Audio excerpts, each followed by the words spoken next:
beaucoup d'être là aujourd'hui. Merci d'accueillir aussi chaleureusement notre premier intervenant. Il est père de 4 enfants, bientôt 5, catholique traditionnaliste, adhérent du Front National depuis l'âge de 13 ans, fidèle parmi les fidèles de Jean-Marie Le Pen, conseiller municipal de Taverny, membre du bureau du Parti de la France. Merci d'accueillir Alexandre Simoneau.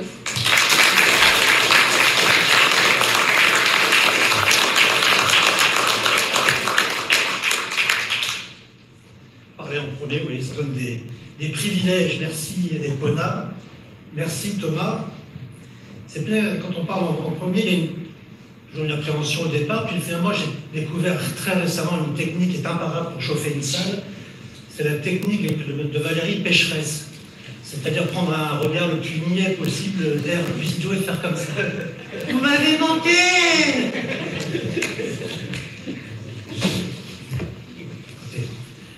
La grande particularité de cette femme, c'est que c'est la seule personne qui arrive à mal jouer un silence. Elle dit quelque chose. Bref, alors je suis rassuré parce que j'ai écouté la télévision ces derniers jours et j'ai entendu un homme politique qui est, dès que je parle de lui, je commence à voir la voix qui devient un peu chatoyante. Il s'agit de Ouelio, le maire de Perpignan, qui a déclaré avec tout son sérieux et son autorité que le Parti de la France, c'est un groupuscule nostalgique de la Seconde Guerre mondiale. Pas de moustache, pas de mèche particulière. Si, ce sont des nostalgiques de la Seconde Guerre mondiale. Évidemment, nous avons, rappelons-le quand même, parmi nos fondateurs, un homme qui a été résistant à l'âge de 15 ans, et si je prends sa voix, si on aurait été Roger, je répondrais à Louaillot, moi, mon traité de nazi, c'est quand même, moi qui ai été résistant à l'âge de 15 ans, c'est quand même quelque chose qui est sacrément dégueulasse, quoi. Et enfin, voilà. C'est tout à fait scandaleux, surtout que franchement, nous avons la chance pour la première fois non seulement de soutenir, depuis Jean-Marie Le Pen, un candidat qui est vraiment à droite, et ce candidat est juif. Alors on peut toujours nous traiter de nazis, mais comme dit Éric Zemmour lui-même, des nazis qui soutiendraient un juif, c'est soit des sadomaso, soit des gens qui n'ont absolument rien compris à l'histoire. Le nazisme est mort et enterré, nous ne sommes pas là pour faire de la nostalgie d'un quelconque conflit, on est là pour sauver notre pays. Et sauver notre pays, c'est sauver son identité. Le seul qui défende vraiment l'identité profondément chrétienne, l'identité profondément catholique de la France, c'est Éric Zemmour. Et c'est pour ça que je le soutiens. Parce que pourquoi les catholiques doivent voter Zemmour? Les catholiques sont libres, ils sont même libres de voter ou de ne pas aller voter, évidemment. Mais je voudrais leur rappeler tout de même que lorsqu'ils se retrouvent dans l'isoloir, et qu'ils ont fermé ce rideau de la confidentialité, ils ont quand même une conscience, et Dieu les regarde.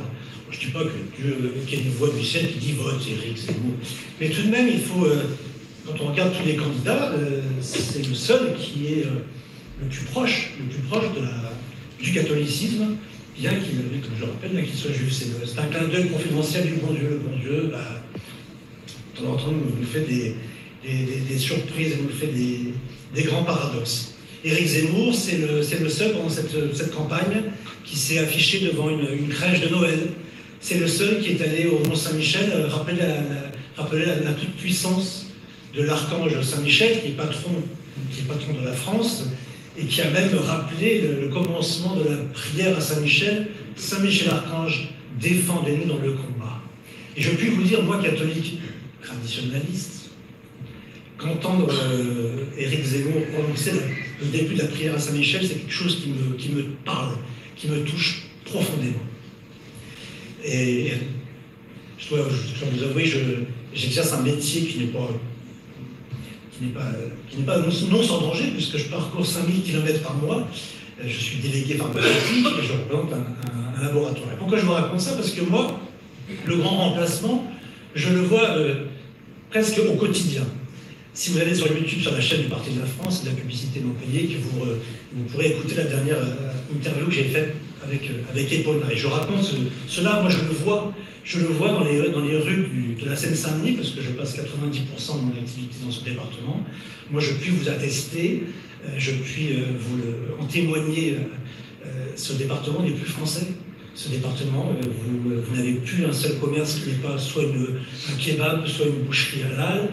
Et lorsque vous croisez les peuplades qui habitent ces quartiers, comme disait Jean-Marie Le Pen, vous descendez du trottoir et vous n'osez même pas les regarder, parce que sinon, c'est l'affrontement.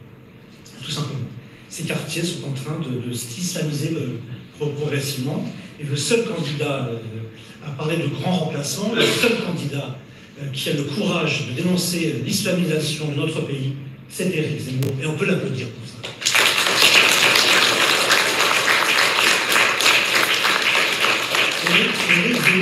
Éric Zemmour, c'est un peu comme Jean-Marie Le Pen lorsqu'il avait quitté l'Assemblée nationale pour aller se battre en Algérie. Ils avaient été 2 députés, avoir le courage de quitter leur petit chausson de député pour aller se battre sur le terrain. Éric Zemmour a pu rester un polémiste à succès, continuer à vendre des livres, des best-sellers, comme on dit. Il aurait pu rester tranquillement dans les médias, climatiser l'été, bien chauffer l'hiver. Non, il a voulu s'engager, parce que je crois que de toutes ses qualités, je ne vais pas toutes les citer, sa grande qualité principale, c'est la sincérité. Et ça se voit tout de suite quand quelqu'un est sincère, quand il vous parle avec ses tripes, quand il vous parle avec sa conscience, quand il vous parle avec son cœur, ou quand quelqu'un vous parle avec, un peu comme Madame Pécheresse, voilà, vous voyez quelqu'un qui... vous allez croire que je m'obstine, mais je m'obstine contre elle parce que, malheureusement, et je le sais, beaucoup de catholiques vont encore aller voter pour cette fausse droite qui est à vomir, cette Madame Pécheresse qui est vraiment l'incarnation même de la petite bourgeoise BCBG bien pensante qui est à vomir. Et ces gens-là partagent avec la gauche l'état déplorable dans lequel est notre pays. Parce qu'ils changent de nom de parti tous les 5-10 ans. Alors RPR, UMP, LR, ça c'est pour... Hier, il s'est passé quelque chose d'extraordinaire. La fille de Jacques Chirac a apporté son soutien à Madame Pécheresse. Alors ça, si c'est pour lui mettre la tête en dessous des 10%, on ne pouvait pas trouver mieux. Parce que c'est bien un nom qui a fait la honte de la France, qui a ruiné notre pays par ses trahisons, c'est Chirac. Et ça, c'est vraiment...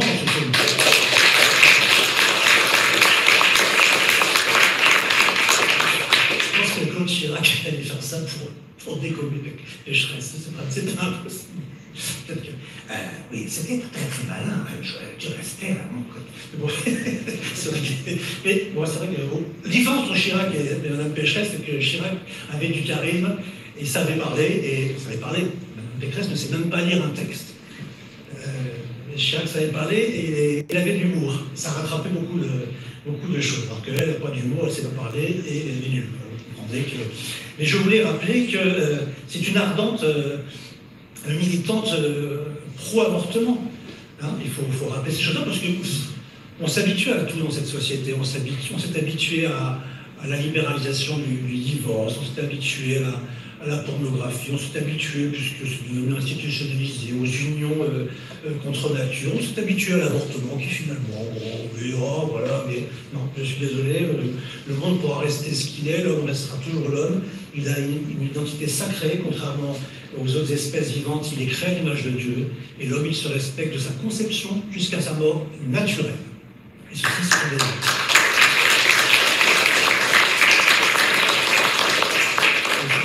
des points non négociables au Parti de la France. Nous n'avons jamais varié d'un iota là-dessus. Il y a des choses sur lesquelles on ne transigera pas. L'avortement est un crime abominable. C'est l'Église qui l'a défini ainsi. Les catholiques qui votent pour Madame Pécheresse font un, comme son nom l'indique, hélas, un péché, parce qu'ils cautionne quelqu'un qui a beau aller à la messe tous les dimanches, à la cathédrale de Versailles, et désolé, mais moi, cette personne-là ne peut pas être catholique, elle ne peut pas être définie comme catholique. Je ne suis pas là pour donner des leçons de morale, je ne suis pas un curé, je ne suis pas une bonne sœur, marqué, mais il y a quand même des principes à rappeler, tout simplement, et je rappellerai que tuer est un crime, et on ne transige pas là-dessus. Alors nous allons nous mettre en campagne, il nous reste quelques jours, surtout pour aller décider, et nous en avons tous autour de nous, dans notre cercle familial, dans notre cercle professionnel, fermez les yeux, réfléchissez bien, il y en a toujours un ou deux qui ne va plus voter. c'est pas qu'il va voter pour des imbéciles comme Mme Pécheresse ou pour des candidats inutiles du système ou Macron compatibles. Ils ne vont plus voter parce qu'ils sont dégoûtés. Ils sont écœurés, il faut aller les voir, il faut les convaincre. La France, c'est une vieille nation, mais depuis son baptême, par le baptême du roi Clovis, une des plus vieilles nations chrétiennes du monde. Et on peut la sauver. On peut la sauver en nous battant ces derniers jours qui nous éloignent du premier tour, nous battre pour Zemmour, et nous allons nous battre pour lui, et nous allons pas nous battre uniquement pour lui, on va se battre pour lui parce qu'il défend l'identité chrétienne de la France, il défend cet héritage, ce merveilleux héritage, aussi bien de Saint-Louis, de Clovis, de Sainte-Clotilde, mais également de Sainte-Jeanne d'Arc, de Sainte-Geneviève, il défend le Mont-Saint-Michel, il défend nos abbayes, nos cathédrales, la cathédrale de Reims, la cathédrale des Sacres, il défend notre terroir, notre patrimoine, nos traditions françaises, boire un petit canon et manger de la charcuterie, ça restera toujours français, et on continuera à le faire, même en temps de carême, on en mangera, on en boira un peu moins, mais tout de même, on va garder nos traditions parce qu'il est bon d'être en France, heureux comme Dieu en France, disait Jeanne d'Arc. Ben nous allons nous battre pour qu'il fasse à nouveau bon vivre dans notre pays, pour qu'il fasse bon vivre pour nos enfants, et nous allons suivre cette consigne que Sainte Jeanne d'Arc donnait à ses armées avant le combat. Bataillons, les hommes d'armes batailleront, et Dieu donnera la victoire. Merci beaucoup.